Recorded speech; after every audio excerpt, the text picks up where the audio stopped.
Parce que Dieu existe et Jésus-Christ est vivant. Non seulement il est vivant, mais il est vivant au milieu de nous. Et pour ceux qui lui ont donné leur vie, il est vivant dedans. On ne peut pas être mieux. Alors aujourd'hui, le Seigneur m'a mis à cœur de vous parler de ceci. Comment être délivré de tout esprit de culpabilité, de condamnation,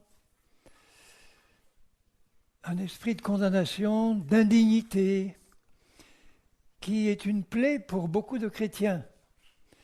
C'est une plaie parce que quand on a un esprit de culpabilité, de condamnation, qui traîne au fond de notre âme, notre foi ne peut pas être exercée de la bonne manière. On ne peut pas s'approcher de Dieu avec un esprit de culpabilité et être vraiment dans la foi que Dieu va nous exaucer. Parce que quand on a un esprit de culpabilité, de condamnation, on se sent plus ou moins condamné par Dieu sur quelques points de notre vie qui n'est pas en règle, qui n'est pas en ordre. Et le diable en profite pour nous culpabiliser, alors que le Seigneur est venu pour nous libérer de toute culpabilité. Donc quand on parle de culpabilité, de condamnation, on est obligé de parler de péché. Bon, pour les gens du monde, quand ils entendent le mot péché, ça fait religion. C'est religieux, ça ne me concerne pas. Mais en fait, quand on regarde dans la Bible, dans le texte original, la signification du mot péché, je vais vous donner la liste de toutes les significations dans la Bible du mot péché. Qu'est-ce que ça veut dire exactement ? Alors, le premier sens du mot péché, il est tout simple, il n'est même pas religieux, c'est simplement manquer le but. Comme l'archer qui tirait sa flèche, qui manque la cible, il disait « j'ai péché ». Il n'y a rien de religieux là-dedans. Après, on a pris ce sens-là pour l'associer à quelque chose de moral par rapport à Dieu. Donc le premier sens, c'est manquer le but, manquer l'objectif. Et quand on l'applique au Seigneur, le Seigneur, ça implique là derrière cette définition que Dieu fixe un but, Dieu fixe un objectif pour nos vies. Et si on passe à côté, si on manque ce but, devant Dieu, on a péché. Un autre sens du mot péché, c'est franchir une ligne rouge. Dieu établit des lignes rouges qu'il ne faut pas franchir. Il nous prévient, il nous dit voilà, tu peux faire tout ce que tu veux, mais tu vois là, je mets devant toi une ligne rouge et je te demande de ne pas la franchir. L'exemple parfait, c'est le jardin d'Éden. Quand Dieu avait dit à Adam et Ève, vous pouvez manger de tous les arbres du jardin, mais du fruit de cet arbre-là, vous n'en mangerez pas, car le jour où vous en mangerez, vous mourrez certainement. Voilà la ligne rouge que Dieu avait fixée. Et quand ils ont désobéi, ils ont franchi la ligne, ils ont mangé du fruit, ils ont péché pour Dieu. Une autre définition, c'est désobéir à une voix qu'on a entendue. Sous-entendu, la voix de Dieu. La voix de Dieu s'exprime dans ce livre que je tiens dans ma main qui s'appelle la parole de Dieu. J'étais étonné au début de ma conversion d'entendre les chrétiens parler de la Bible en disant « la parole, la parole ». Je dis « de quelle parole ils parlent ?» Puis ils m'ont dit « mais c'est la Bible. La Bible est la parole de Dieu. » La seule parole de Dieu. Toutes les religions en général ont une parole. Les musulmans ont le Coran, les hindous ont leur texte sacré. Toutes les religions ont leur texte qui est la parole de leur Dieu. Mais la parole de notre Dieu, c'est la Bible, il n'y en a qu'une. Est-ce que vous avez remarqué que la Bible est le seul livre sacré parmi tous ceux qu'on peut connaître sur la terre, le seul livre sacré qui contient des centaines de prophéties. Aucun autre livre sacré ne contient des prophéties comme la Bible, ni même en contient une seule.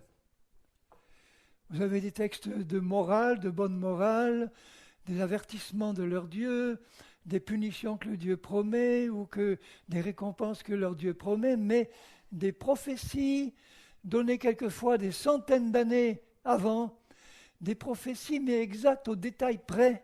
Il n'y a que la Bible qui les donne. C'est le seul argument qui permettrait à quelqu'un d'être convaincu que c'est vraiment un livre de Dieu.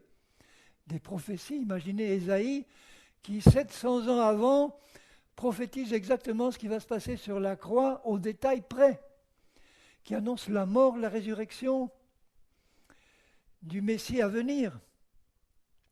Rien que l'histoire du peuple juif, c'est uniquement les prophéties qui concernent le peuple juif, l'histoire de ce peuple, les prophéties du rétablissement d'Israël, de la reconquête de Jérusalem, qui a été ôtée de la domination des nations pour revenir au peuple juif, c'était annoncé des centaines, des milliers d'années avant que ça se produise. Il y a de quoi faire réfléchir quand même. Donc ce livre, c'est la parole de notre Dieu. Il faut en être convaincu quand Dieu parle et quand on sait que c'est Dieu qui a parlé. Est-ce qu'on ose dire « non, je n'écoute pas » ou « je n'obéis pas » ? Et pourtant, on le voit constamment dans la Bible.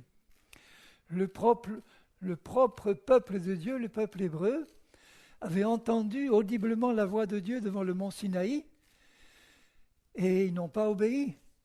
Le peuple chrétien aussi. Est-ce qu'on a un cœur prêt à obéir quand Dieu nous révèle sa parole ? Répondez pas oui trop vite. Une autre définition du péché, c'est une chute morale. On quitte le chemin de la bonne morale pour s'engager sur un chemin où il y a une chute.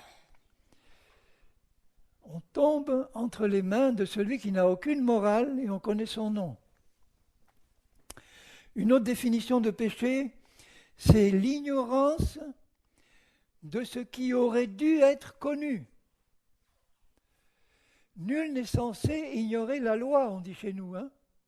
Pourtant, devant les milliers de lois qui existent, même le meilleur avocat du monde, il est incapable de connaître toutes les lois. Mais nul n'est censé les ignorer dans le sens qu'on doit avoir le moyen, si on cherche, de savoir ce que telle loi dit. Puisqu'elles sont publiques, elles sont publiées. Si on veut vraiment savoir, eh bien on a le moyen de savoir. Et à partir de là, nul n'est censé ignorer. Le code de la route, normalement, tout le monde doit le connaître. Si vous êtes arrêté parce que vous êtes à 250 à l'heure sur l'autoroute et que le gendarme vous dit comment, qu'est-ce qu'il vous dit ? J'ignorais, je ne savais pas. Mais vous avez le permis, oui ou non ? Oui, j'ai le permis, mais bon, j'ai oublié. Vous allez quand même avoir la contravention. Ignorant de ce qui aurait dû être connu. Nous, chrétiens, nous avons entre les mains la volonté de Dieu, et Dieu, ce qu'il attend de nous, c'est de connaître ce qu'il y a dans ce livre. Si j'ai le cœur désireux d'obéir à mon Dieu, j'aurai le cœur à cœur de savoir ce qu'il me demande. Parce que nous, en tant que chrétiens, la différence avec le peuple juif, c'est que le peuple juif avait entre les mains une loi de Moïse qui était extrêmement fouillée, 613 commandements, et les juifs religieux passent leur vie à étudier, à apprendre par cœur et à s'efforcer inutilement parce qu'ils n'arrivent pas à obéir à la loi de Dieu qui leur est donnée dans la Torah. Nous, chrétiens, nous avons plus de 1200 commandements qui s'adressent aux chrétiens dans le Nouveau Testament. 2 fois plus que les juifs.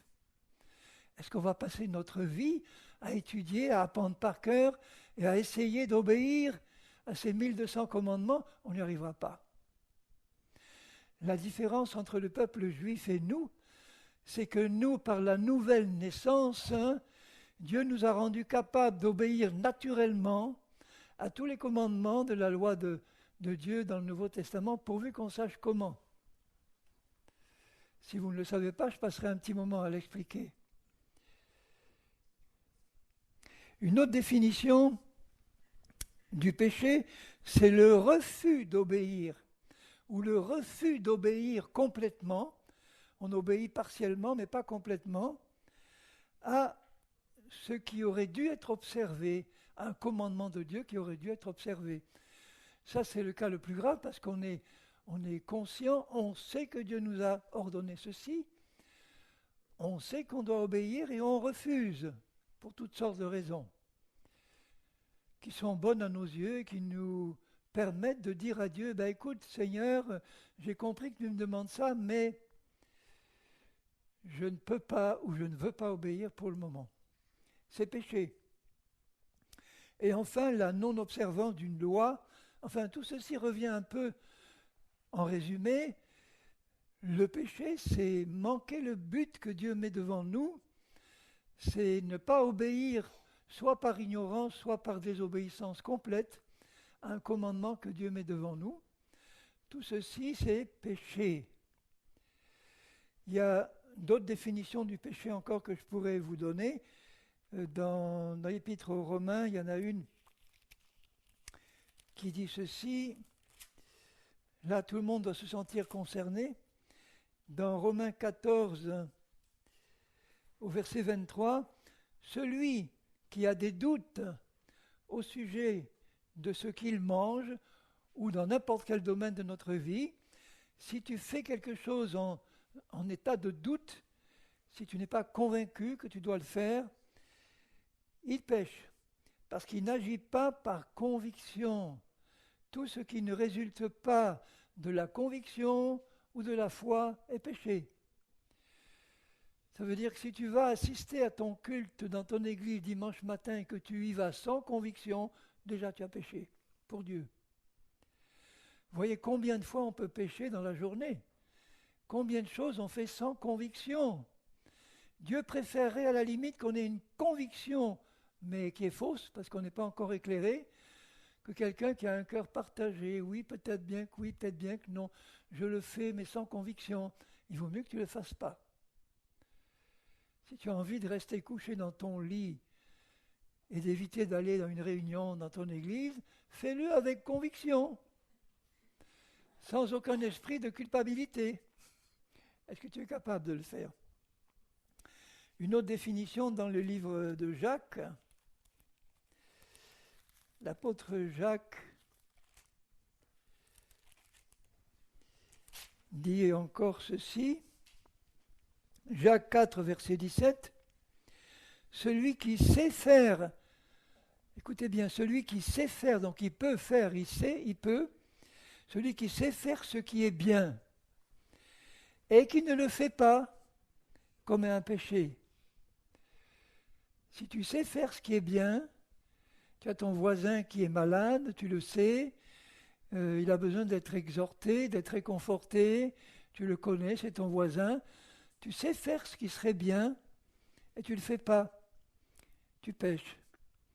Donc vous voyez toutes ces occasions de péché, imaginez le nombre de péchés qu'on peut faire par ignorance ou en connaissance de cause en étant chrétien. Alors tous ces péchés devant Dieu entraînent une condamnation, parce que le fait de désobéir à Dieu d'une manière ou d'une autre, que ce soit par ignorance ou que ce soit volontairement, entraîne une conséquence devant Dieu. Et la conséquence, c'est la condamnation. Dieu nous avertit clairement dans la Bible, si tu désobéis à ma parole, il y aura des conséquences que tu devras supporter, jusqu'à ce que tu fasses ce que je te demande de faire pour éviter la condamnation qu'un Dieu juste doit faire reposer sur celui qui désobéit. Est-ce que vous pensez que c'est juste qu'il y ait une condamnation sur ceux qui désobéissent à Dieu? Est-ce que c'est normal pour vous? Oui, moi je trouve ça normal. Hein? Si Dieu est juste, comme la Bible dit, Dieu est juste. Il ne laissera jamais impuni n'importe quel péché. Le salaire du péché, c'est la mort. La mort, c'est une condamnation que Dieu donne à tous ceux qui ont péché. Il le dit dès le jardin d'Éden, il dit à Adam et Ève, si tu choisis volontairement de me désobéir, la conséquence, c'est la mort. La mort spirituelle, le fait d'être coupé de Dieu. parce que le péché est une souillure.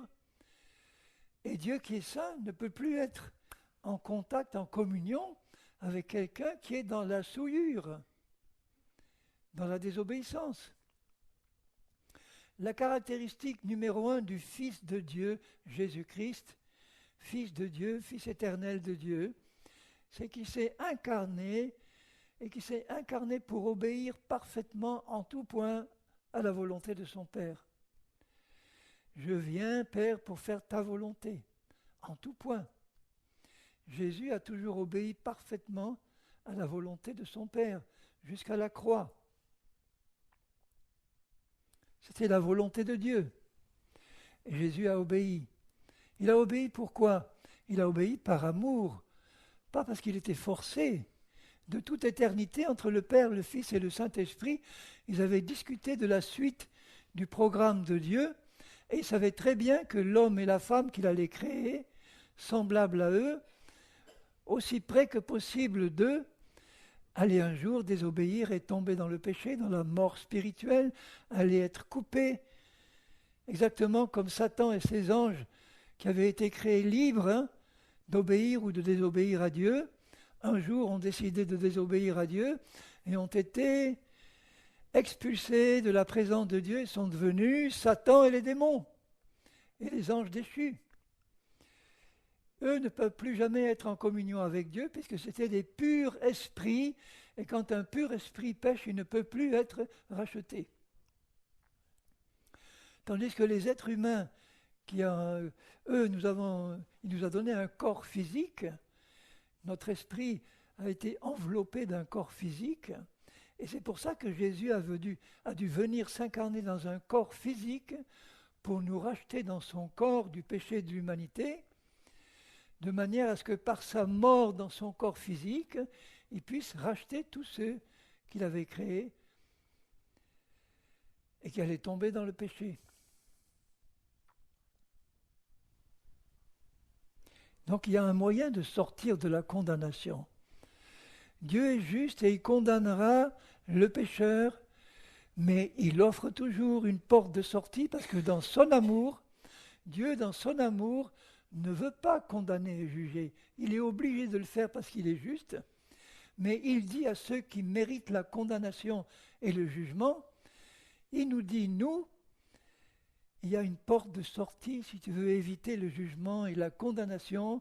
La porte de sortie, je la mets devant toi, c'est la croix de Golgotha où le Fils de Dieu a été crucifié, où il a porté dans son corps le péché du monde, la condamnation qui accompagne le péché, il l'a porté lui, de manière à ce que tous ceux qui, étant condamnés, veulent éviter la condamnation et veulent retourner dans la communion et la bénédiction de Dieu, puissent recevoir cette bénédiction en acceptant de se repentir. Se repentir, ça veut dire quoi ? Ça veut dire reconnaître qu'on a péché, reconnaître qu'on a manqué le coche, qu'on a loupé la cible, qu'on a désobéi, qu'on a fait ce que Dieu ne voulait pas qu'on fasse. On le reconnaît humblement et honnêtement. Et à ce moment-là, on accepte la solution que Dieu place devant nous.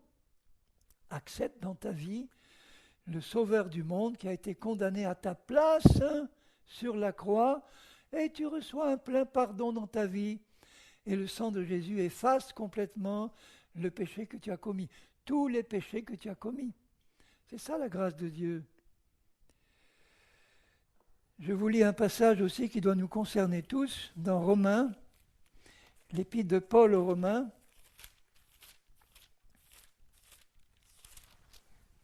au chapitre 3 de l'épître aux Romains,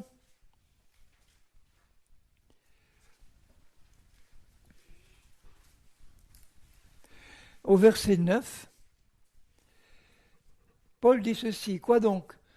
Sommes-nous plus excellents ? Nullement, car nous avons déjà prouvé que tous, juifs et grecs, sont sous l'empire du péché. Tous les êtres humains sont tombés dans le péché. Quand un être humain est conçu dans le sein maternel, Dieu lui crée un esprit qui est pur, qui n'est pas encore tombé dans la mort spirituelle. Tout ce que Dieu crée, c'est pur. Mais le petit fœtus dans le corps, dans le sein de sa mère, il a hérité d'un corps physique dans lequel habite le péché depuis la chute d'Adam et d'Ève. Il reçoit un corps de péché où le péché habite.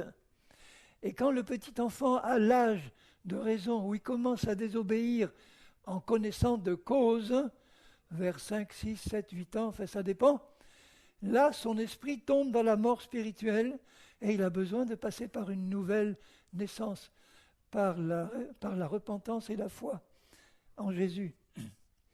Ce qui fait que des bébés qui meurent en bas âge ou avortés, ils vont directement au paradis. Mais nous tous tombons tous dans le péché à partir d'un certain âge. Et là, qu'est-ce qui se passe? Eh bien, voilà ce qui se passe. Il décrit l'état de l'humanité.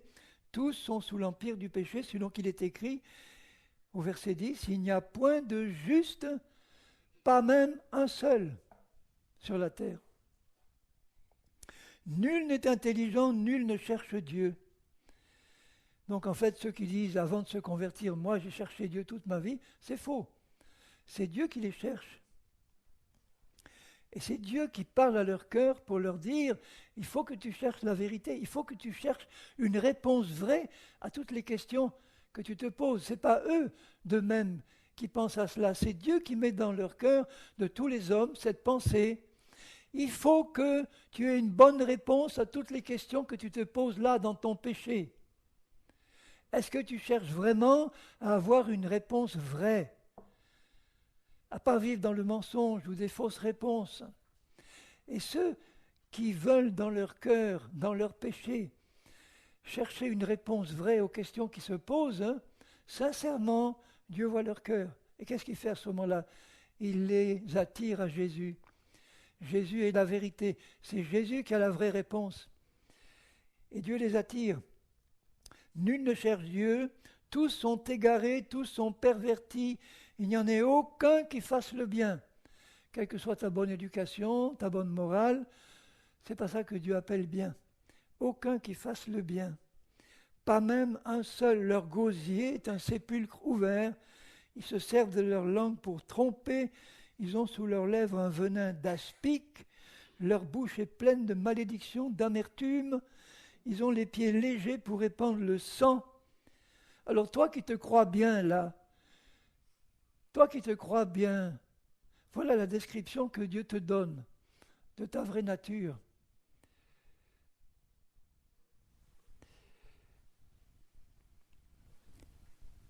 Ils ont les pieds légers pour répandre le sang, la destruction et le malheur sont sur leur route, ils ne connaissent pas le chemin de la paix, la crainte de Dieu n'est pas devant leurs yeux. Et il dit tout de suite après, nous savons que tout ce que dit la loi, il parle de la loi de Dieu, le commandement de Dieu, elle le dit à tous ceux qui sont sous la loi, afin que toute bouche soit fermée et que tout le monde soit reconnu coupable devant Dieu. Comment on est reconnu coupable devant Dieu? Quand on est confronté à la loi de Dieu, au commandement de Dieu, et que le fait de réaliser le commandement de Dieu nous fait comprendre qu'on est dans la désobéissance par rapport à ce que Dieu nous demande. Et là, afin que tout le monde soit reconnu coupable devant Dieu.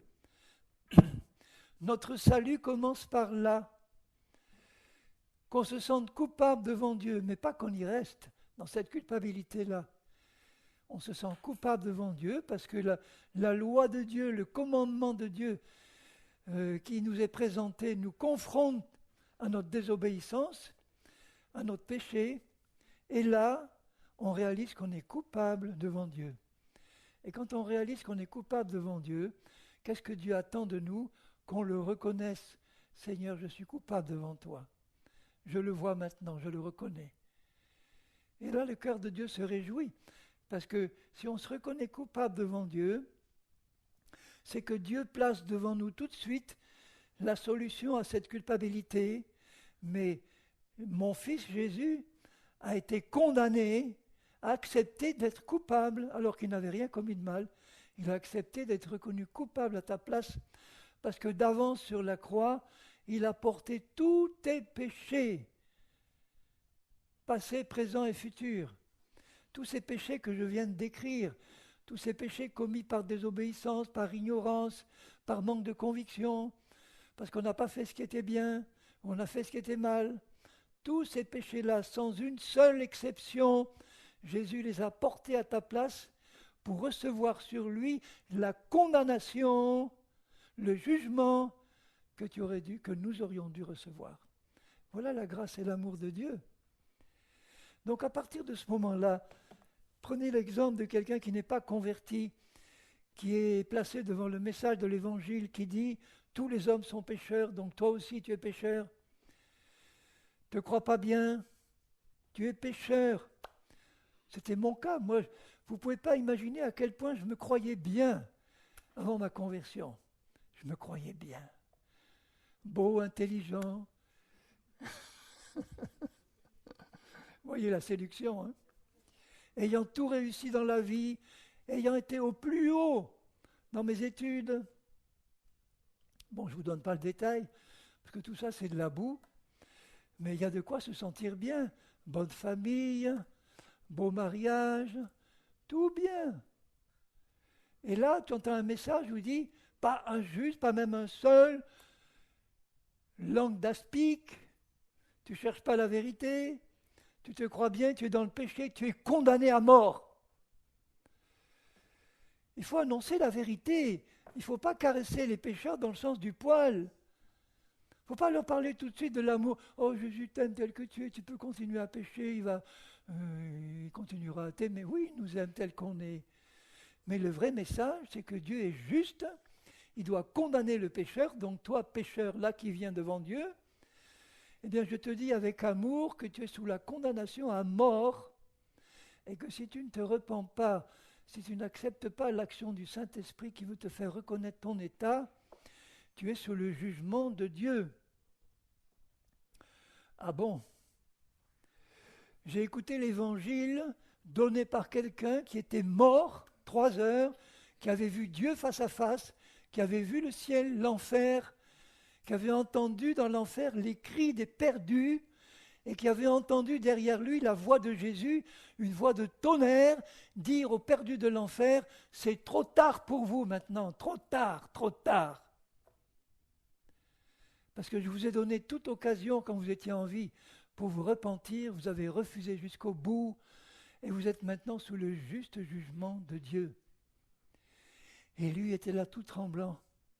Et quand il est revenu sur la terre, que Dieu l'a guéri de la maladie incurable qu'il avait, je vous garantis que la prédication d'un tel homme, ce n'était pas une prédication à l'eau de rose.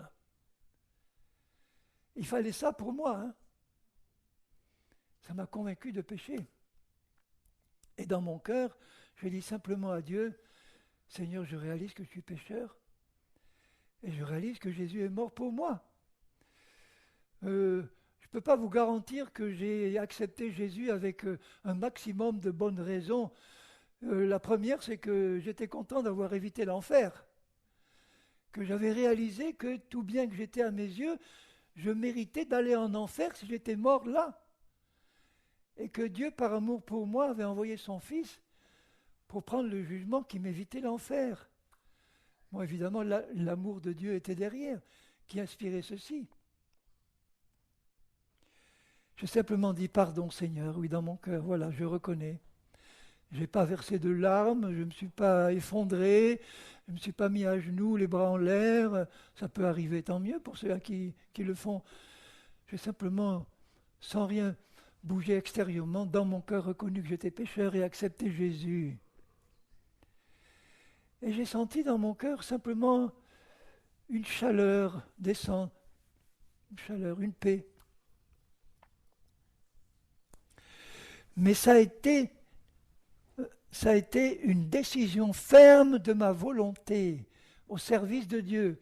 J'ai compris que j'étais pécheur, j'ai compris que Jésus est mort pour moi, j'ai accepté Jésus, j'ai cru que mes péchés ont été pardonnés, j'avais aucune notion de mon esprit, de ma nouvelle naissance, de ce que j'étais en Christ, de ma position en Christ, zéro, je ne connaissais rien de tout ça. Mais le peu que je savais a été suffisant pour me convaincre que maintenant, J'avais décidé de rester attaché à mon Dieu, à mon Sauveur, à mon Seigneur, à mon Jésus. Et je n'ai pas varié depuis, et aujourd'hui, ça fait 50 ans que j'ai pris cette décision, et je ne l'ai jamais regrettée, jamais. Et je la regretterai jamais. Le reste, je l'ai appris plus tard, qu'il fallait que je passe par le baptême d'eau du Saint-Esprit, je ne savais rien de tout ça. Et d'ailleurs, pendant un an, dans l'église où j'ai accepté le Seigneur, j'y suis retourné peut-être une ou deux fois par invitation insistante de celui qui m'avait annoncé l'évangile au début, de mon collègue de travail, mais j'avais aucune envie de fréquenter cette église. Pour moi, c'est pas ça l'important. Mais j'avais ma Bible chez moi, ma Bible catholique, et je la dévorais parce que maintenant que j'avais compris que Jésus, j'avais toujours eu une admiration personnelle pour Jésus en tant que catholique, mais il était loin le Jésus que j'admirais. Il était difficile à atteindre. Il fallait passer par la bonne mère et les saints. Mais Jésus, pas facile, Mais la personne de Jésus, du peu que je connaissais dans les évangiles, m'attirait quand même beaucoup. Son amour, sa manière de parler aux gens, ses guérisons. La croix, j'avais rien compris, mais la vie de Jésus, oui, elle m'intéressait. Et c'est en lisant la Bible que j'ai commencé à comprendre que mon baptême catholique ne valait rien, qu'il fallait que je sois baptisé par immersion, au nom du Père, du Fils et du Saint-Esprit. Et au bout d'un an, quand j'ai fini par accepter de me plier à la volonté de Dieu telle que je la découvrais dans la Bible, parce que dans la Bible, ce n'est pas des bébés qu'on baptise, c'est des gens qui ont entendu l'Évangile, qui ont été capables de le comprendre et de l'accepter. Et au bout d'un an, quand j'ai demandé le baptême, ce même jour-là, j'ai été baptisé du Saint-Esprit, avec puissance. Et je me suis mis à parler en d'autres langues. Pour un professeur de psychologie, c'est fort ça,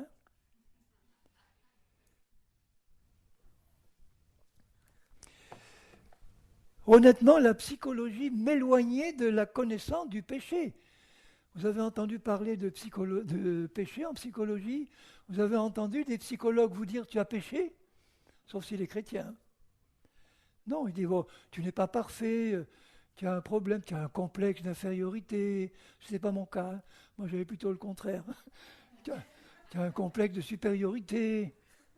D'accord, ok, mais il y a des techniques, il y a des méthodes pour corriger tout ça. Donc la psychologie, c'est la science humaine qui est la meilleure capable de vous détourner de la vérité de l'Évangile. C'est fort ce que je dis là.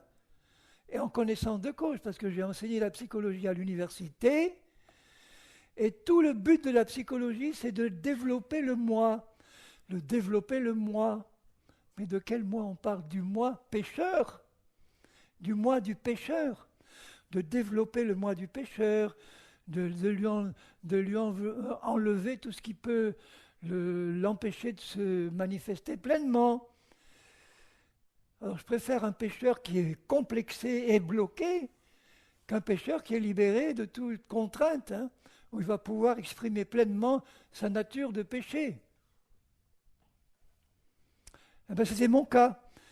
J'avais voulu faire une spécialisation en psycho parce que j'avais des problèmes psychologiques. J'étais un grand timide. Je voulais séduire les jeunes filles étant étudiant et j'y arrivais pas parce que je n'osais même pas parler à une fille en privé. Et c'est très dérangeant quand vous avez envie de séduire. Mais c'est protecteur quand vous êtes timide à ce point-là. Ça vous empêche de faire des choses. Et une fois que la psychologie m'a libéré, ça ne m'a pas rendu ça, Donc Jésus est un parfait psychologue parce qu'il est spirituellement psychologue. Et une fois que j'ai compris que la psychologie, c'est une science humaine pour développer un moi auquel Jésus me demande de renoncer. Si tu veux me suivre, il dit, si tu veux me suivre, la première des choses que tu dois faire, c'est renonce à toi-même. Renonce à ton moi pécheur. Renonce à ton moi humain plein de péchés. Et pourquoi faire? Pour accepter le nouveau moi que j'ai créé en toi quand j'ai fait de toi une nouvelle création en Christ. Je vous en ai souvent parlé, hein? Mais il y a sûrement quelqu'un ici qui est nouveau, qui va écouter l'enregistrement. Donc il faut absolument que j'en parle en quelques mots. C'est que nous sommes composés d'un esprit, d'une âme et d'un corps. C'est vraiment super important de le comprendre pour la suite d'ailleurs de ce que je vais expliquer là, ce matin ou cet après-midi. C'est que notre esprit, c'est une personne intérieure invisible qui est un être humain complet. Mon esprit a une tête, des bras, des jambes, des yeux, un nez, des oreilles. Et mon corps physique n'est que l'enveloppe matérielle de l'être intérieur qui est ma vraie personne. Quand un être humain meurt, son esprit sort de son corps. Et son esprit, c'est un être humain complet, masculin ou féminin. C'est cet esprit-là qui va en enfer ou au paradis, selon qu'il a accepté Christ avant de mourir. Et qu'est-ce qui se passe au moment où on se repent et qu'on accepte Jésus comme sauveur? Non seulement il pardonne tous nos péchés, c'est ça que j'ai compris le jour où je me suis converti, mais quelque chose que je n'avais absolument pas comprise, c'est que Dieu prend notre esprit à l'intérieur, qui est dans la mort spirituelle, qui est coupé de Dieu, qui existe, mais coupé de Dieu. Il le fait mourir et instantanément, il le ressuscite en création parfaitement nouvelle, semblable à Dieu, en justice et en sainteté. Ce qui n'est pas notre vie pratique encore. Hein. Vous voyez le cadeau de Dieu, il met en toi une nouvelle personne qu'il crée à ce moment-là, dans la justice, dans la sainteté parfaite, dans la pureté, dans la sagesse de Dieu, qui me donne dans ma nouvelle personnalité intérieure. Mais elle est cachée. Et mon âme, c'est ma personnalité humaine dont je suis conscient. Et mon âme dépend de mon hérédité, de ma culture, de mon éducation, de toutes mes expériences passées, surtout mauvaises, qui ont façonné une personnalité humaine avec ses qualités, ses défauts, qui constituent ma personnalité consciente, dont je suis conscient. Il y a toute une partie dont je ne suis pas conscient, qui est la plus importante d'ailleurs. Hein. Tout mon subconscient, mon inconscient, c'est ce qui me contrôle en fait. Mais en tout cas, ma personnalité consciente, c'est mon âme. Et ma personnalité consciente, elle est encore pourrie de péché quand j'arrive au Seigneur. Elle n'est pas transformée. Elle ne passe pas par une nouvelle naissance, ni mon corps physique. Et tout le travail de Dieu consiste maintenant au niveau de ma personnalité humaine, c'est-à-dire essentiellement de mon intelligence, de mes émotions et de ma volonté, consiste à purifier, à sanctifier, à perfectionner mon âme pour qu'elle soit de plus en plus en accord avec mon esprit qui est déjà pur et parfait.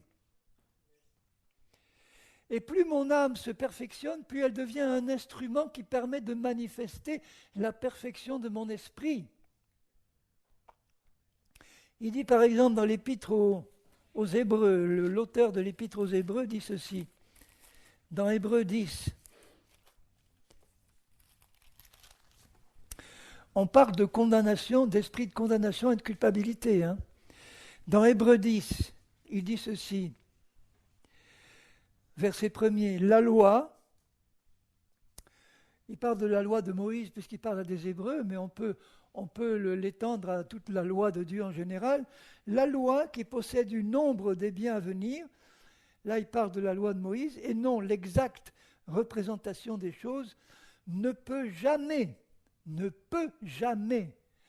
par les mêmes sacrifices qu'on offre perpétuellement chaque année, donc les sacrifices au temple tous les jours, et notamment le Yom Kippour, le grand pardon, où là le sacrificateur entrait une fois par an dans le lieu très saint avec le sang des animaux pour purifier tout le peuple hébreu de tous les péchés commis dans l'année passée, pour remettre les compteurs à zéro et repartir sur une année nouvelle.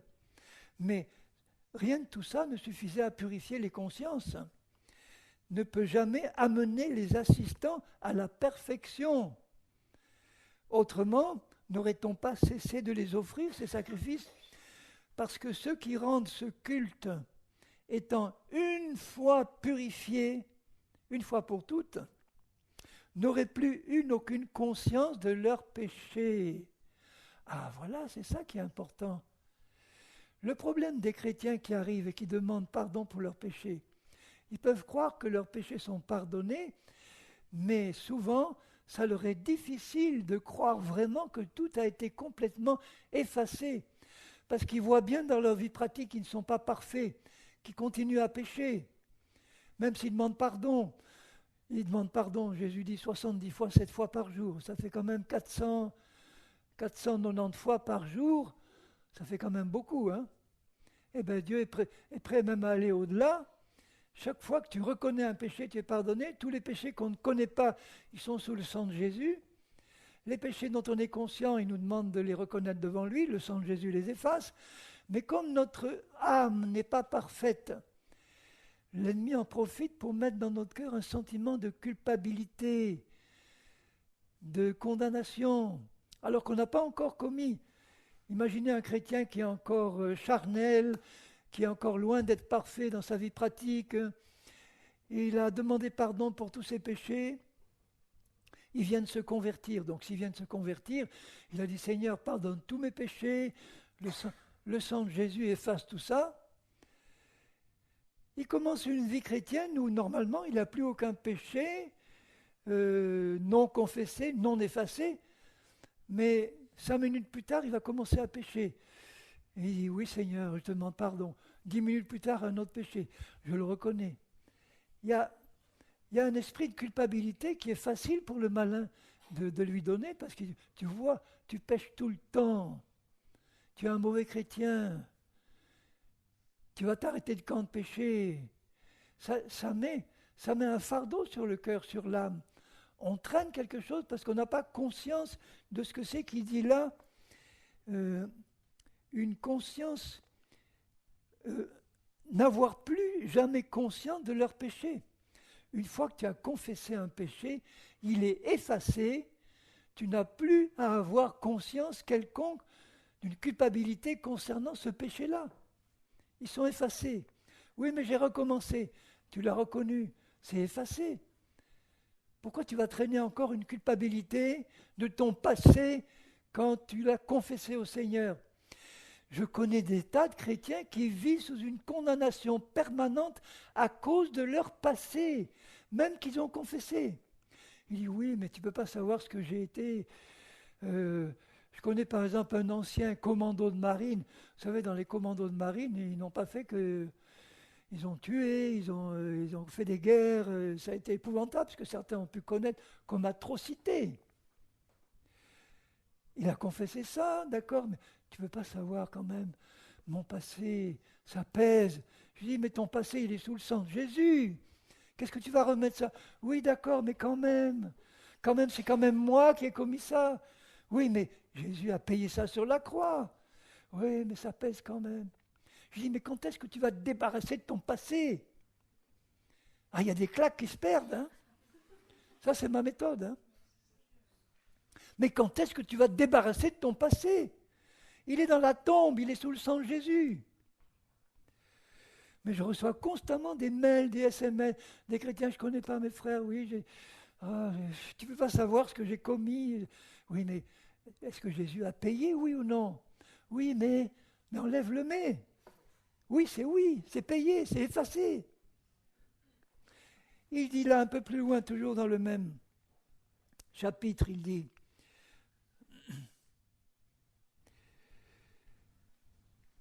au verset 8, Hébreux 18, après avoir dit d'abord, c'est Jésus qui parle, hein, tu n'as voulu et tu n'as agréé ni sacrifice ni offrande d'animaux, hein, ni holocauste ni sacrifice pour le péché, ce qu'on offre selon la loi.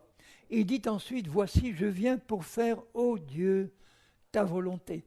Ta volonté, c'est que j'aille sur la croix pour expier le péché du monde.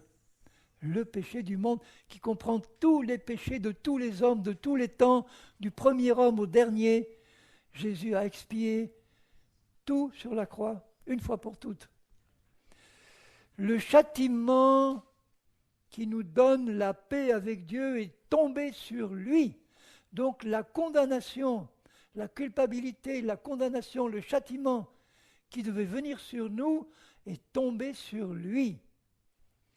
Et il est écrit parce qu'il a porté dans son corps nos péchés. Il a porté nos iniquités. Et il ajoute, il a porté nos maladies, nos infirmités. Il a porté notre malédiction, qui est la conséquence du péché. Il a porté notre propre nature de péché, que Paul appelle le vieil homme ou la vieille femme. La vieille femme, c'est pas toi qui es un peu ridé. La vieille femme ou le vieil homme, c'est ton esprit dedans qui était coupé de Dieu dans la mort spirituelle. Il est passé par la mort et il a ressuscité en homme ou en femme nouvelle. Et quand je sais que j'ai dedans un homme nouveau à la ressemblance de Jésus, ça me fait rajeunir physiquement. Oui, ça me fait rajeunir. Parce que l'homme nouveau que j'ai dedans, il est en parfaite santé, il est pur, il est saint. Et quand je m'identifie à lui par la foi, cette sainteté et sa pureté passent dans mon âme et me purifient. Il abolit la première chose pour établir une seconde. Il abolit la loi de Moïse pour établir quoi? La foi, la grâce, la marche par l'esprit, et plus par l'obéissance de ma volonté à des commandements que je ne peux pas observer, parce que c'est impossible d'observer par nos propres forces la volonté de Dieu. C'est par la foi. Quand vous voyez Jésus agir dans la vie, regardez-le agir dans les évangiles. Est-ce que vous voyez un Jésus qui se force à faire le bien, qui se dit, il va falloir que je me surveille aujourd'hui, tu vas m'aider, Père, parce que je sens que je risque de commettre un impair. Rien de tout ça. Pourquoi? Parce qu'il était par nature juste et saint. Et quelqu'un qui est saint par nature, il se comporte de manière sainte naturellement, sans effort. C'est le cas de ton esprit dedans. Ton esprit qui est rendu pur et parfait, juste comme Dieu, ne peut même pas pécher parce que Dieu ne pêche pas. Ton esprit est un seul esprit avec l'esprit de Dieu, de Christ. Et un seul esprit, ça veut dire qu'ils sont tellement unis que tout en étant deux, ils forment un. Parce que le cadeau de Dieu, c'est de nous donner dans notre esprit sa parfaite justice, sa parfaite sainteté. Et dans la première épître de Jean au chapitre 3, Jean dit bien que celui qui est né de Dieu ne pratique pas le péché et il ne peut même pas pécher parce qu'il est né de Dieu. C'est ton esprit qui est né de Dieu, ce n'est pas ton âme. Vous vous rendez compte, le cadeau, mais je n'arrête pas de le répéter, mais il y en a encore qui n'ont pas compris. Même ici. Alors comprends une fois pour toutes que la nouvelle personne que tu es dedans, elle n'a pas besoin d'être perfectionnée, d'être sanctifiée. C'est ta vie pratique, ton âme, ton corps qui ont besoin d'être perfectionnés. Mais ton esprit, il est déjà pur et saint. Et il le dit là, au verset 10, c'est en vertu de cette volonté de Christ, de faire la volonté de son Père à la croix, que nous sommes sanctifiés, ça veut dire rendus saints, nous sommes sanctifiés par l'offrande du corps de Jésus, parce que dans son corps, il a pris nos péchés, nos iniquités, nos malédictions, nos maladies, nos infirmités, notre vieille nature, tout ça, il l'a pris pour le faire mourir et le remplacer par quelque chose d'entièrement nouveau dans son royaume. Il a amené, il a sanctifié une fois pour toutes. Nous sommes sanctifiés une fois pour toutes. Il parle de notre esprit. Notre âme est en cours de sanctification. Mais notre esprit a été rendu saint une fois pour toutes. On n'y revient plus. Et il ajoute, et tandis que tout sacrificateur fait chaque jour le service et offre souvent les mêmes sacrifices qui ne peuvent jamais ôter, notez bien ce mot, ôter, Le mot grec est très fort. Le verbe grec, c'est l'idée de quelqu'un qui décharge quelqu'un d'un fardeau pesant, qui le prend sur lui et qui l'amène au loin pour l'en débarrasser complètement. Ôter le péché. Quand Jean le Baptiste voit passer Jésus, qu'est-ce qu'il dit? Voici l'agneau de Dieu qui ôte le péché du monde. Jésus sur la croix, par un seul sacrifice, il a ôté complètement tout le péché du monde pour le prendre sur lui, l'expier. Est-ce que c'est ça qui automatiquement a fait devenir tous les êtres humains du monde des saints? Non. Parce que le fait d'ôter le péché, c'est quelque chose qui a été accompli de manière légale, spirituelle. Mais maintenant, pour en profiter, il faut qu'on entende le message et qu'on le croie. Si je veux recevoir le pardon de mes péchés, j'ai besoin d'entendre dire que Jésus sur la croix a pris mon péché et l'a expié. Je l'entends, je l'accepte et je le reçois. Et là, ce que Jésus a accompli il y a 2000 ans passe dans ma vie. Et mon péché est expié. Mais vous voyez que j'ai une réserve de pardon, j'ai un stock de pardon potentiel là qui est suspendu au-dessus de moi parce que Christ a tout accompli d'avance. Donc les péchés que je vais commettre, ce n'est pas un encouragement à pécher, mais les péchés que je vais commettre, Dieu le sait que déjà il y a une provision de pardon qui a été déjà acquise. Et si je marche humblement en reconnaissant mes fautes, automatiquement, ce stock, ce crédit de pardon qui est suspendu au-dessus de moi fait couler dans ma vie le pardon qui est déjà acquis, qui est disponible. Et il ajoute,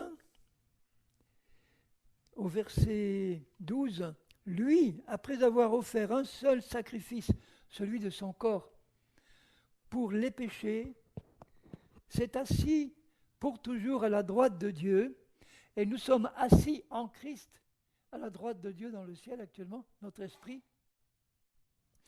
attendant désormais que ses ennemis soient devenus son marchepied. » Alors maintenant, écoutez bien ça, « car par une seule offrande, celle de son corps sur la croix, une seule offrande, il a amené au passé à la perfection pour toujours ceux qui sont sanctifiés. » Par l'offrande de son corps, Jésus a amené à la perfection absolue, totale, ceux qui ont été sanctifiés absolument par le même sacrifice. Il parle au passé.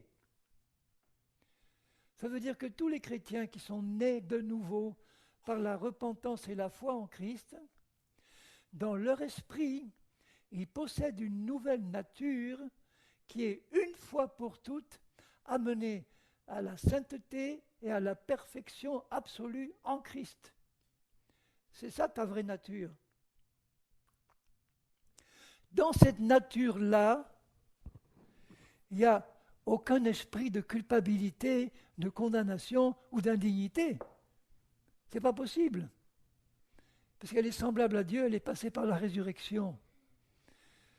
C'est un état de félicité absolue dans la justice et la sainteté de Dieu. Tu vois la qualité du don que Dieu nous fait en faisant de nous une nouvelle création en Christ. Est-ce que ça ne vous donne pas envie de voir cette nouvelle nature manifestée au plus tôt dans ta vie pratique? Parce que dans ma vie pratique, dans la vie de tous les jours, tant que mon intelligence n'a pas été renouvelée par la connaissance de la vérité, et tant que je n'ai pas attaché ma foi à cette révélation-là, ce que je suis dans l'esprit ne va pas pouvoir passer dans la pratique. Le chrétien à qui on dit constamment dans son église, parce que hélas, c'est le cas de beaucoup d'églises, ça a l'air très pieux, ça a l'air très humble, mais c'est pour Dieu, c'est une abomination d'entendre ça. Dans les églises où on leur dit tous les jours, ne vous imaginez pas que la perfection sera de ce monde. Ne vous imaginez pas que vous allez être autre chose qu'un pauvre pécheur pourri toute votre vie. Vous êtes des pécheurs, on leur dit. Vous êtes des pécheurs. Et vous avez besoin de réaliser en permanence que vous êtes des pécheurs. Sauvés par grâce. Sauvés par grâce. Mais on les condamne à croire qu'ils ont une nature de péché. On les condamne à croire qu'ils sont des pécheurs. Et si on te met dans la tête la conviction que tu es un pécheur, qu'est-ce que tu vas faire? Tu vas te comporter comme un pécheur et passer ton temps à confesser tes péchés, à pécher, à confesser, à repécher, à reconfesser, à pécher, à reconfesser, et à vivre sous la culpabilité, à vivre sous la condamnation.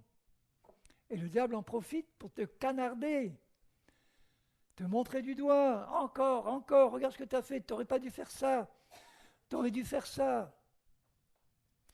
Et le pauvre chrétien qui ne connaît pas la vérité, il est là, il baisse la tête.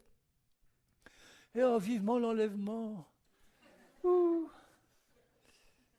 Mais il nous a maintenus sur cette terre, non pas pour attendre l'enlèvement, mais pour manifester glorieusement ce que nous sommes dedans, dans notre esprit nouveau. Qu'on le fasse rayonner. Jésus a dit, vous êtes la lumière du monde. Mais la lumière du monde, elle est dedans. Il faut pouvoir l'exprimer. Et on ne peut l'exprimer que par la foi en ce qu'il dit que nous sommes maintenant.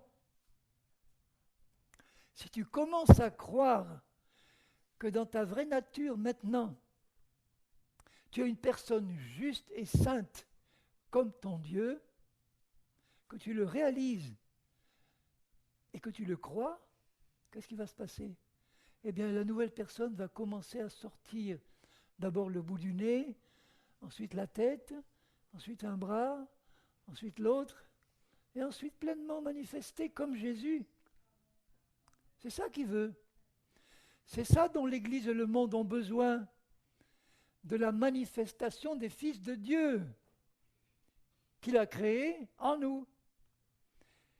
Mais vous voyez la nécessité de prêcher la vérité. Nous avons été amenés une fois pour toutes à la perfection. C'est ça que nous sommes. Alors, je vais, d'ici midi, j'ai encore un petit moment, je vais revenir à l'Épître aux Romains.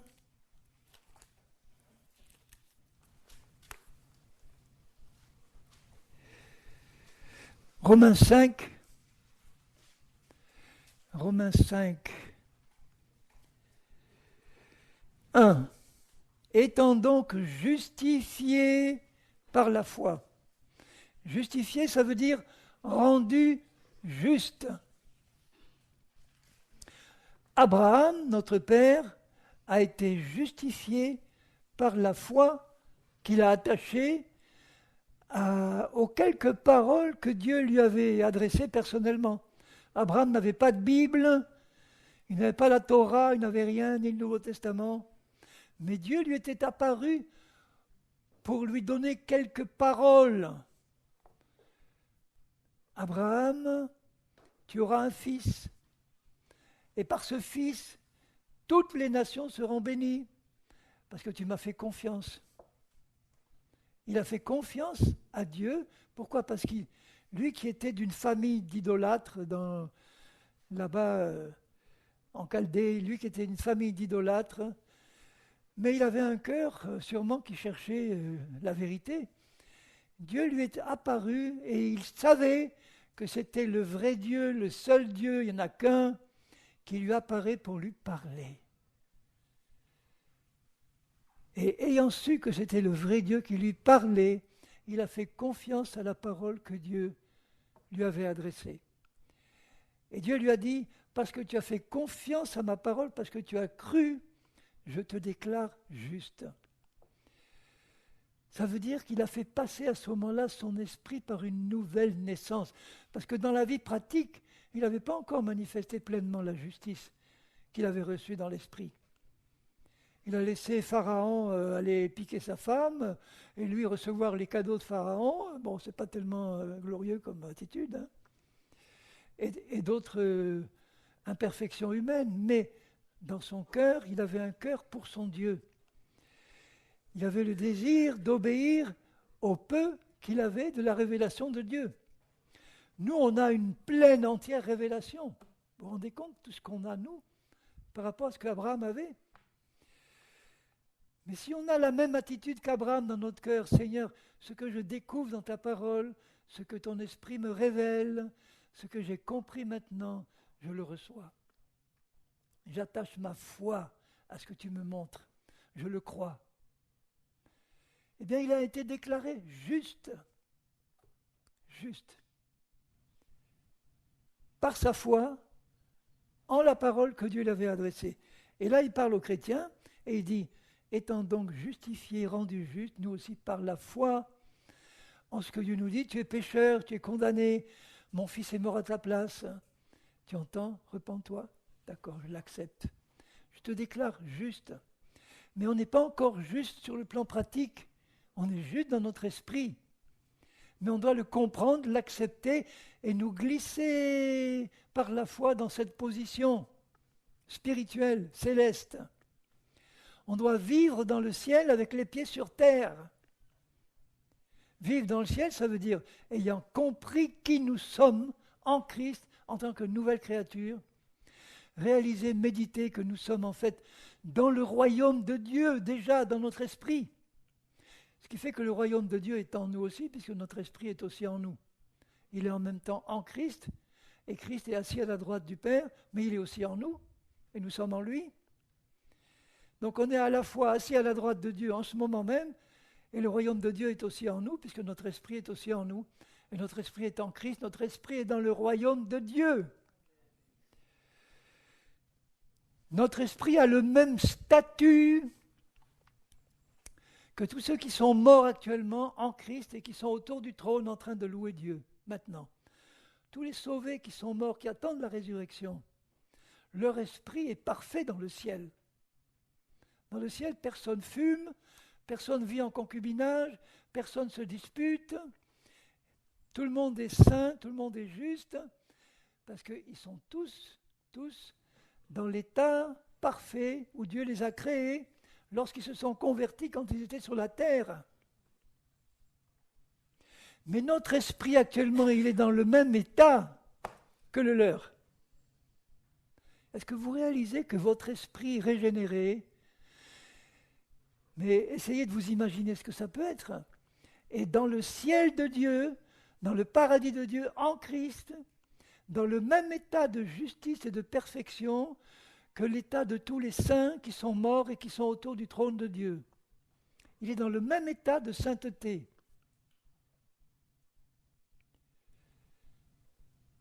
Et notre esprit est en nous, et c'est ça notre vraie nature. Alors tu vas rester accroché à la conception que tu as d'une personnalité qui a été la tienne jusqu'à ce que tu viennes à Christ, parce qu'on est conditionné par ce qu'on était avant.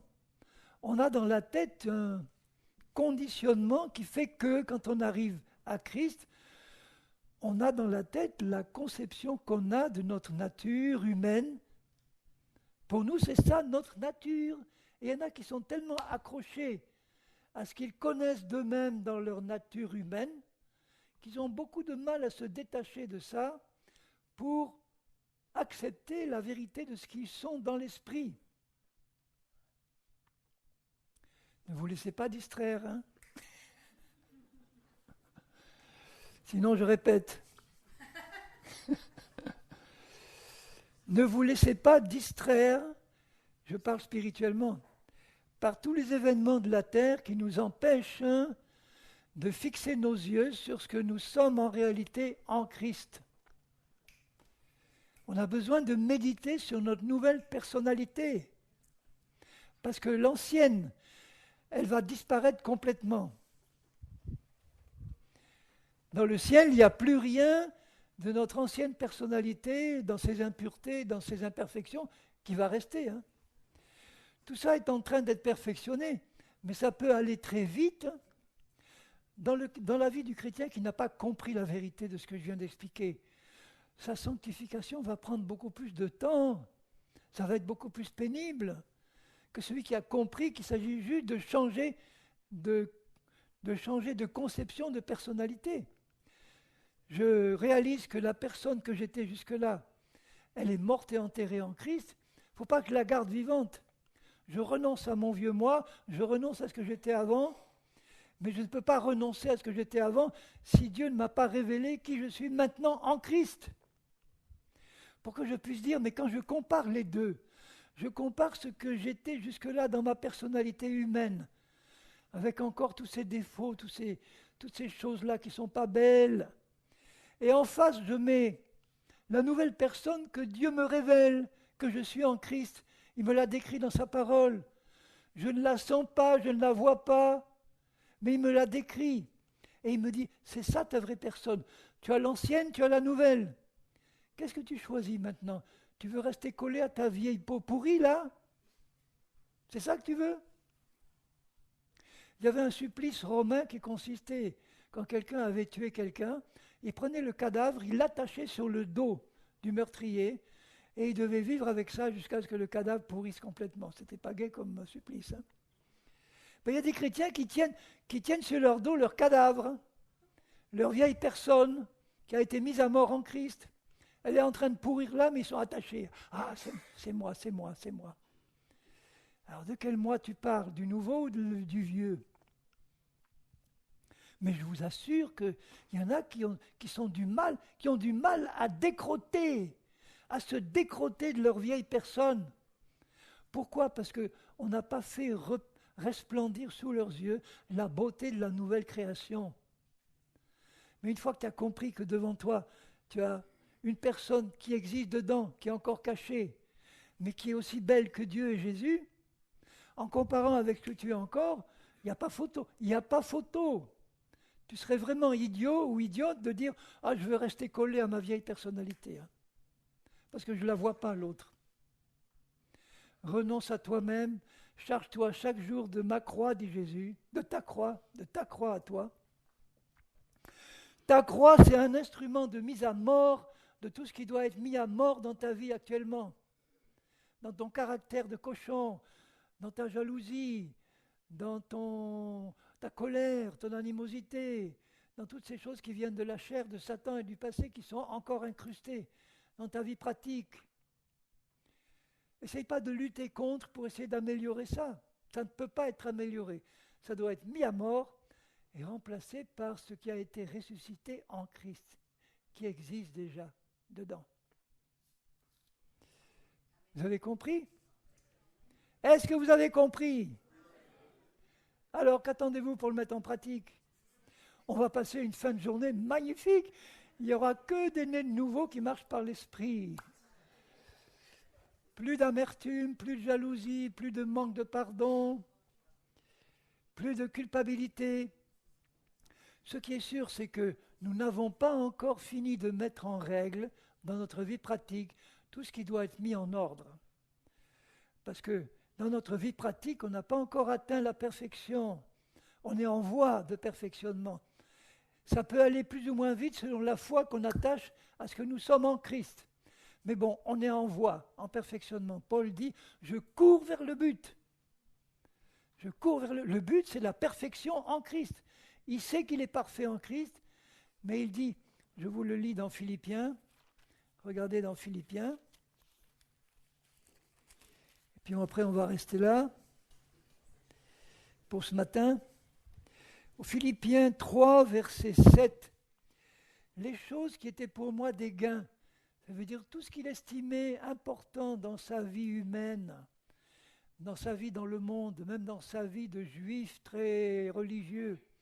Tout ça, je les ai regardés comme une perte à cause de Christ. Ça n'avait plus aucune importance. Ni la loi, ni le fait qu'il était éduqué au pied de Gamaliel, ni le fait qu'il était l'instrument de torture des souverains sacrificateurs, tout ça, zéro. Et même je regarde toute chose comme une perte, toute chose qui m'empêcherait de connaître la vérité. à cause de l'excellence de la connaissance de Jésus-Christ, mon Seigneur, pour lequel j'ai renoncé à tout, y compris à moi-même, en premier, mais à tout. Ça veut dire que si nous avons cet état d'esprit, Seigneur, tu m'as fait comprendre que je renonce à tout. Ça veut dire que ma priorité dans ma vie sur cette terre, c'est toi, Seigneur. Ma priorité, c'est te connaître. Ma priorité, c'est t'obéir. Ma priorité, c'est de faire de toi mon Seigneur. Pas seulement mon Sauveur, mon Seigneur. Je veux t'obéir. Il n'y a plus aucune idole dans ma vie que je mets en première place. Que ce soit n'importe quoi dans ma vie, ma femme, mon mari, mes enfants, tout ça, ce n'est pas en première place. C'est Dieu d'abord, la famille ensuite, le ministère après, le service après. Dieu, la famille, le conjoint, la conjointe, les enfants et la famille, le ministère en troisième. Si on a cet ordre-là, Seigneur, c'est toi que je mets en premier.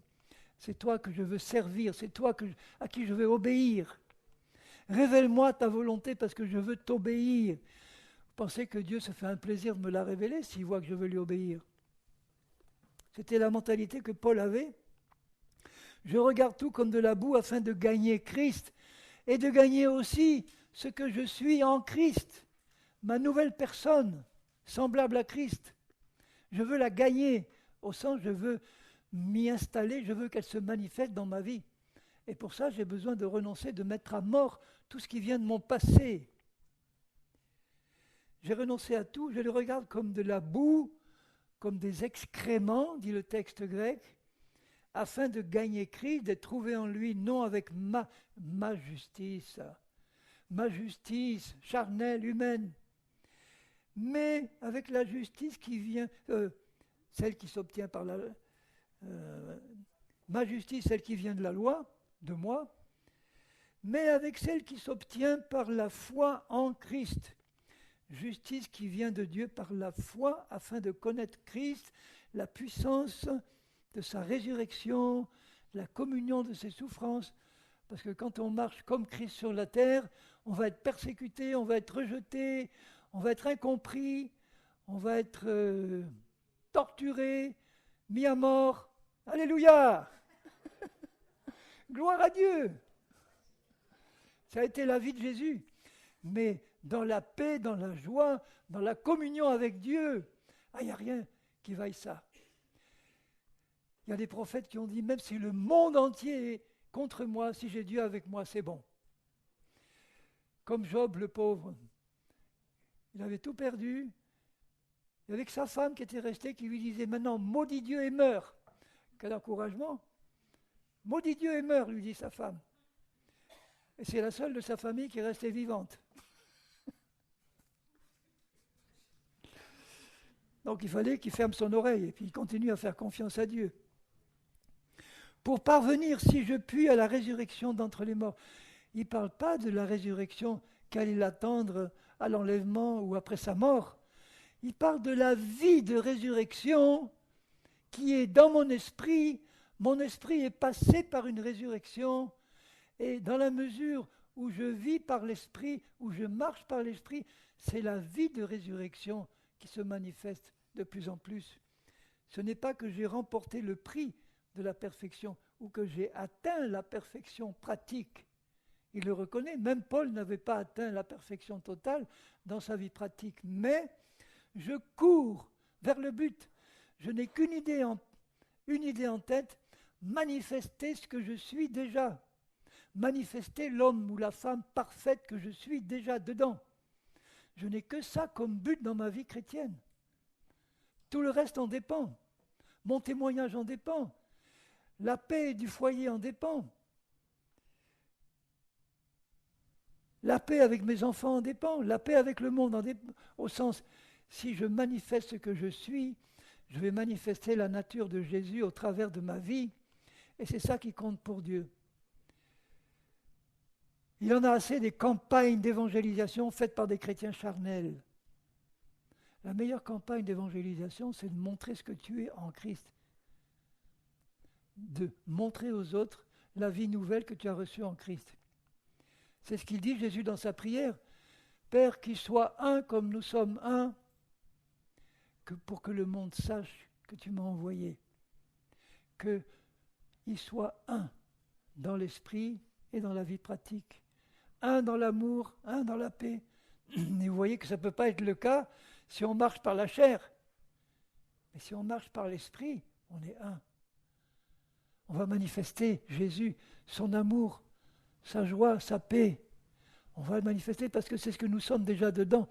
Est-ce que tu réalises que ton être intérieur, il est plein de l'amour de Dieu, plein de la paix de Dieu, de la joie de Dieu? C'est dans sa nature. Est-ce que ta femme a besoin, toi Marie, je me parle à moi là, est-ce que ta femme a besoin de bénéficier, elle, de cet amour, de cette joie, de cette paix qui sont dedans dans ta vraie nature? Elle en a besoin. Moi aussi j'ai besoin de ce que ce soit manifesté dans ma femme, mais dans mes frères et sœurs.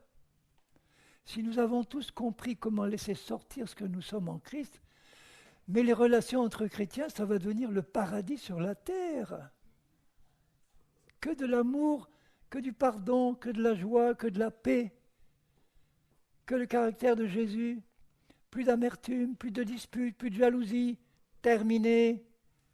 Et ce n'est pas par des commandements qu'on va y arriver. Le pasteur qui dit maintenant il va falloir que vous vous réconciliez, hein. Il va falloir que vous demandiez pardon. Ok, tu as raison, pasteur, je te demande pardon, oui, pardonne-moi. Mais ma nature n'est pas changée, ça va recommencer. Et on les met sous une loi, et plus il y a une loi, plus la chair se rebelle. Les églises légalistes, c'est celles où il y a le plus de péchés cachés. C'est pas ça qu'il nous faut. Mais je cours pour tâcher de le saisir, le but, puisque moi aussi j'ai été saisi par Jésus-Christ.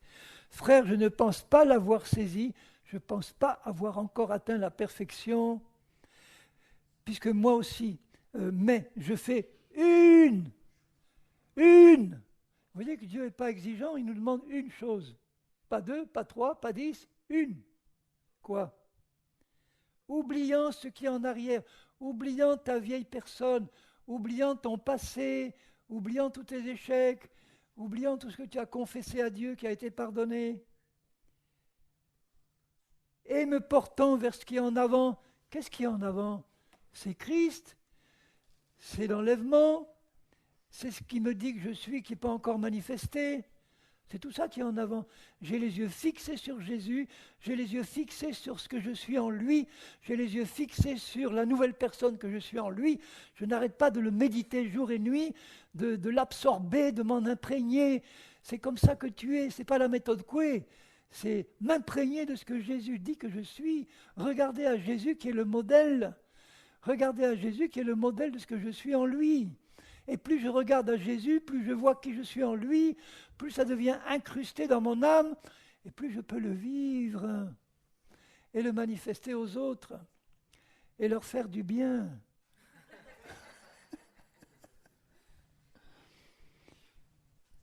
Et je termine par ce verset 15. Nous tous donc qui sommes parfaits. Vous voyez, il emploie le présent. Il vient de dire, je ne suis pas encore arrivé à la perfection, mais nous tous qui sommes parfaits, courons vers la perfection. Ça veut dire, partons du point de vue de la perfection que nous sommes déjà en Christ, dans notre esprit, installons-nous dans cette position spirituelle, et de cette position-là maintenant, on court pour le manifester. Par la foi, uniquement.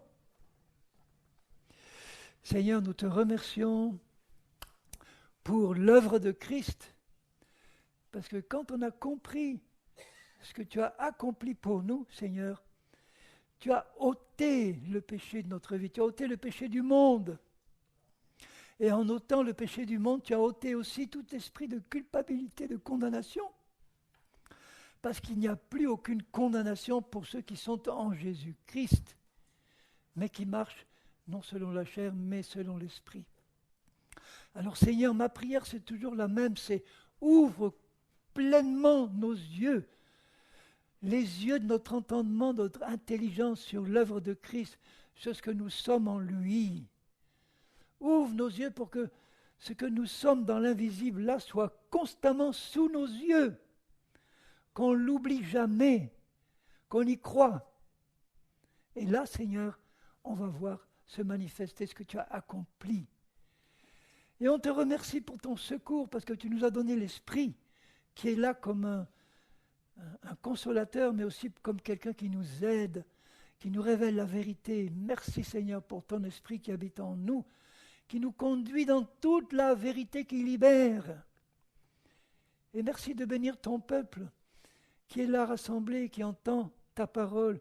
Bénis chacun, chacune, Seigneur. Tu connais encore tous les fardeaux des uns et des autres, toutes les culpabilités qui peuvent encore être là, que tu veux ôter, toutes ces choses qui peuvent peser dans les vies, ces choses qui viennent encore du passé, Seigneur, tu veux, par la révélation de ta lumière, enlever, ôter toutes ces choses et nous faire pleinement marcher dans la liberté glorieuse des enfants de Dieu. Seigneur, on te rend tous gloire, notre Père, et toi aussi, Jésus, Saint-Esprit, on rend gloire à notre Dieu de ce que tu es, Seigneur, de ce que tu as accompli et de ce que tu veux faire au milieu de nous, dans ton Église, qui est ton corps. Au milieu de ce monde pourri, nous sommes la lumière du monde, Seigneur, et apprends-nous à briller de la lumière de Jésus que nous avons déjà en nous. Apprends-nous à manifester tout ce que nous sommes déjà, Seigneur. Merci parce que c'est ton plan, et avec toi, nous pouvons dire que nous allons y arriver. Amen. Amen. Alléluia.